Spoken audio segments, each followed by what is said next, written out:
Russian missile attacks killed 3 people and injured at least 8 more in Ukraine's southern city of Zaporizhzhia in a second day of deadly attacks on the region, its governor, Ivan Fedorov, said.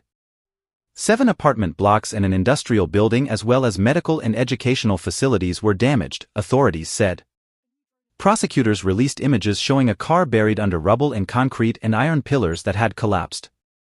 Another 3 people in the Pologivsky district were wounded, Fedorov said on social media. 4 guided bombs hit the town of Bilopilia in Ukraine's northern region of Sumy, killing a woman, authorities said. At least 3 more people were wounded in the attack that damaged shops and a city council building. The Russian-controlled Zaporizhzhia nuclear power station said a drone had been shot down over reactor number 6. The drone fell on the roof, it said on Monday, releasing a picture of the reactor, which has been shut down. Moscow said Ukraine struck the station 3 times on Sunday, calling the attacks very dangerous, but Kyiv denied responsibility.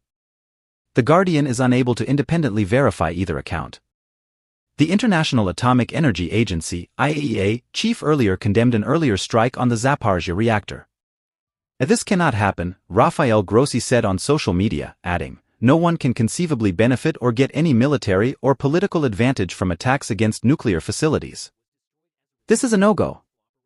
Russia has called an emergency meeting of the IAEA's 35-nation Board of Governors over the attacks on the nuclear plant, Moscow's ambassador to the watchdog, Mikhail Ulyanov, said. Russia has hit up to 80% of Ukraine's conventional power plants and more than half its hydroelectric plants in recent weeks, Ukraine's energy minister said. This is the largest attack on Ukraine's energy sector since the war began, German Galashchenko said, adding that he suspected Russia had modified its weapons to now use Iranian-style explosive drones and missiles that cause more damage per attack. The UK Foreign Minister, David Cameron, will meet the US Secretary of State, Antony Blinken, on Tuesday on a trip to Washington involving pressing lawmakers in Congress to pass a military aid package for Ukraine. Cameron has said he will urge the Republican House Speaker, Mike Johnson, to pass the $60 billion package, which he has held up for months. Former U.S. Secretary of State Mike Pompeo added his voice on Monday to growing calls from prominent Republicans to pass the package, after some party members accused aid opponents of succumbing to Russian propaganda. Russia and China will continue their cooperation in the fight against terrorism, including through multilateral mechanisms, Russia's Foreign Minister, Sergei Lavrov, said in Beijing after holding talks with China's Foreign Minister, Wang Yi.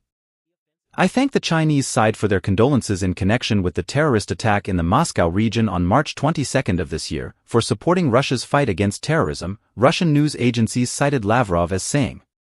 France's foreign minister said it was no longer in Paris's interest to talk to Russia after differing accounts emerged from a rare phone call about last month's deadly attack on a Moscow concert hall. Stéphane Séjourne told broadcasters France 24 and RFI that the Russian officials' accounts were glazed. The U.S. Treasury Secretary threatened sanctions on Chinese banks that support Russia's military capacity. Janet Yellen said as she wrapped up 4 days of talks with China that any banks that facilitate significant transactions that channel military or dual-use goods to Russia's defense industrial base expose themselves to the risk of U.S. sanctions. The Kremlin warned that a planned German military presence in Lithuania would escalate tensions. The NATO military alliance and EU member Lithuania, which borders Russia and its ally Belarus, said earlier it would partly finance the permanent hosting of 5,000 German troops from 2027.